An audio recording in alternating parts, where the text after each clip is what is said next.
டிவிக்கே அவதூறு, அவதூறு டிவிக்கு, டிவிக்கே அவதூறு, அவதூறு டிவிக்கு.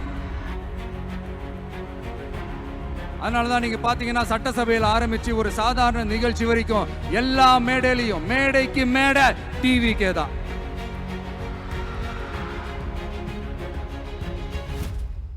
இன்னைக்கு நம்ம காஞ்சிபுரம் மாவட்டத்துக்கு வந்திருக்கிறோம். இங்க மக்கள் ஃபேஸ் பண்ற அந்த பிரச்சனையை பத்தி நம்ம பேசி ஆகணும்.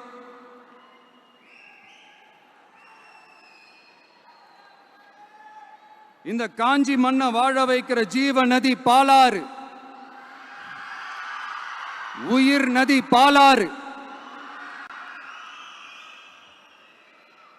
இந்த மக்களோட உயிரோடவும் ரத்தத்தோடவும் கலந்து ஓடுவது பாலாறு. அந்த பாலாறை இன்னைக்கு பெரியார் பெயரையும் அண்ணா பெயரையும் சும்மா பேருக்கு வச்சுக்கிட்டு ஆட்சி நடத்துறவங்க என்ன பண்றாங்க தெரியும்ல? சுரண்டிட்டாங்க, கொள்ளையடிச்சிட்டாங்க, நாசம் பண்ணிட்டாங்க, மோசம் பண்ணிட்டாங்கன்னு இன்னும் என்ன வேணாலும் சொல்லலாம். ஆக மொத்தம் அழிச்சிட்டாங்க. இதை நான் ஏதோ போற போக்கில் ஏதோ அடிச்சு விடலங்க, ஆதாரத்தோட தான் சொல்றேன். அனுமதிக்கப்பட்ட அந்த லெவலை தாண்டி 22,70,000 யூனிட் மணலை கொள்ளையடிச்சிருக்கிறாங்க.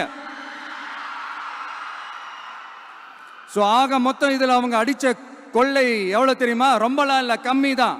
4,730 கோடி. கம்மி தான் இல்ல?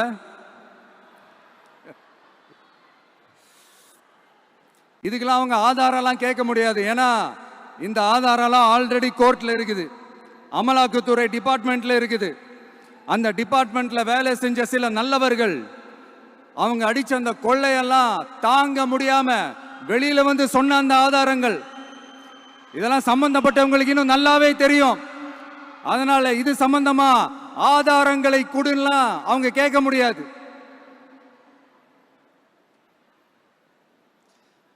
மணலை கொள்ளையடிச்சா நீர்நிலைகள் அழியும், ஏரி குளம் கண்மாய் எல்லாம் அழியும். இதெல்லாம் அழிஞ்சா விவசாயம் அழியும், விவசாயம் அழிஞ்சு போனா விவசாயிகள் அழிஞ்சிருவாங்க. ஆக மொத்தம் நாம எல்லாரும் மொத்தமா அழிஞ்சு போக வேண்டியதுதான். இப்படி மேல இருந்து கீழே வரைக்கும் ஒரு கட்சியை சிண்டிகேட் போட்டு கொள்ளையடிக்கிறத கேள்விப்பட்டிருக்கிறீங்களா மக்களே? இதே காஞ்சிபுரத்தோட உலக பெருமை நம்ம பட்டும் கைத்தறி துணியும், அதை தயாரிச்சு கொடுக்கிற கைத்தறி நெசவாளர்களும் தான். காஞ்சிபுரம் பட்டுன்னு சொன்னா உலகத்துக்கே தெரியும். ஆனா அதை தயாரிச்சு கொடுக்கிற நெசவாளர்கள் நிலை என்ன தெரியுமா? வறுமை, துன்பம், கந்துவட்டி கொடுமை. பட்டு கைத்தறிக்கு கூட்டுறவு சங்கங்கள் இருக்கு, பருத்தி கைத்தறிக்கும் கூட்டுறவு சங்கங்கள் இருக்கு. சுமார் 40,000 பேர் அதில் உறுப்பினர்களா இருக்கிறாங்க.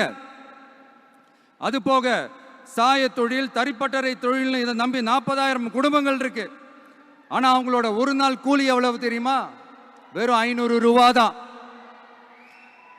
அதை கொஞ்சம் அதிகப்படுத்தி கொடுங்கன்னு போராடி போராடி பார்த்து ஒன்றும் நடக்கல. இதோட அவங்க கஷ்டம் முடிஞ்சுதா? வடகிழக்கு பருவமழை அந்த 500 ரூபா கூலிக்கு வேட்டு வச்சிடுச்சு. எப்படி விவசாயிகள் டெல்டா மாவட்டங்களில் மழையால பாதிக்கப்பட்டாங்களோ, அவங்கள கண்டுக்காம எப்படி இந்த அரசாங்கம் கைவிட்டுடுச்சோ, அதே மாதிரிதான் நம்ம கைத்தறி நெசவாளர்களும் மழையால பாதிக்கப்பட்டிருக்கிறாங்க.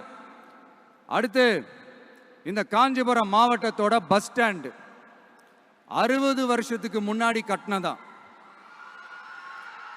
அண்ணா அவர்கள் ஆட்சிக்கு வந்தப்போ கட்டியிருப்பாங்க போல. அது இன்னும் புதுப்பிக்க கூட முடியாம கேட்டா என்ன சொல்லுவாங்க? அந்த லேண்டு கேஸ்ல இருக்குது. இல்ல நான் கேட்கிறேன்,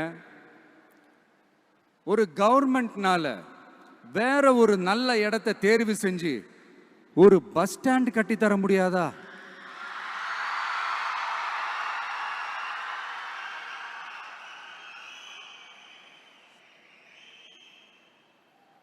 பிரச்சனை என்ன தெரியுமாங்க? அவங்களுக்கு மக்களை பத்தி யோசிக்கிறதுக்கே நேரம் இல்லை. அதுதான் பிரச்சனை. அடுத்து வாலாஜாபாத் பக்கத்துல அவலூர் ஏரி இருக்கு. அது பாலாற்றை விட உயரமா இருக்கு. அதனால என்ன ஆகுதுன்னா ஆத்து தண்ணி ஏரிக்கு போக முடியாம போயிடுது. அதை சரி பண்ணி அந்த இடத்துல ஒரு தடுப்பணையை கட்டினா ஏரி நிறைய தண்ணி நிற்கும். அப்படி நின்னா அவலூர் மட்டும் இல்ல, ஆசூர் உட்பட இன்னும் எத்தனை கிராமங்கள், எத்தனை ஆயிரம் ஏக்கர் விவசாயம் நல்லா நடக்கும். இதுக்கு இன்னும் எத்தனை வருஷம் மக்கள் கோரிக்கை கொடுக்கணும், மக்கள் போராடணும். இந்த பிரச்சனையெல்லாம் இருக்கிற அதே காஞ்சிபுரம் மாவட்டத்தில் தான் பரந்தூர் ஏர்போர்ட் கட்டுற பிரச்சனையும் இருக்குது. அந்த பிரச்சனையில கண்டிப்பா நாங்க விவசாயிகள் பக்கம் தான் நிற்போம். அதுல எந்த மாற்று கருத்துமே கிடையாது.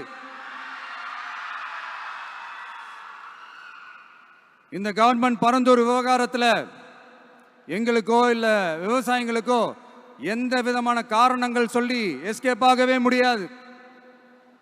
இப்படி மக்களுக்காக மக்களோட பிரச்சனைகளை எடுத்து பேசுறதுனால இப்போ ஆட்சியில் இருக்கிறவங்களுக்கு நம்ம மேல ஒரு ஆத்திரம் வரத்தானே செய்யும்.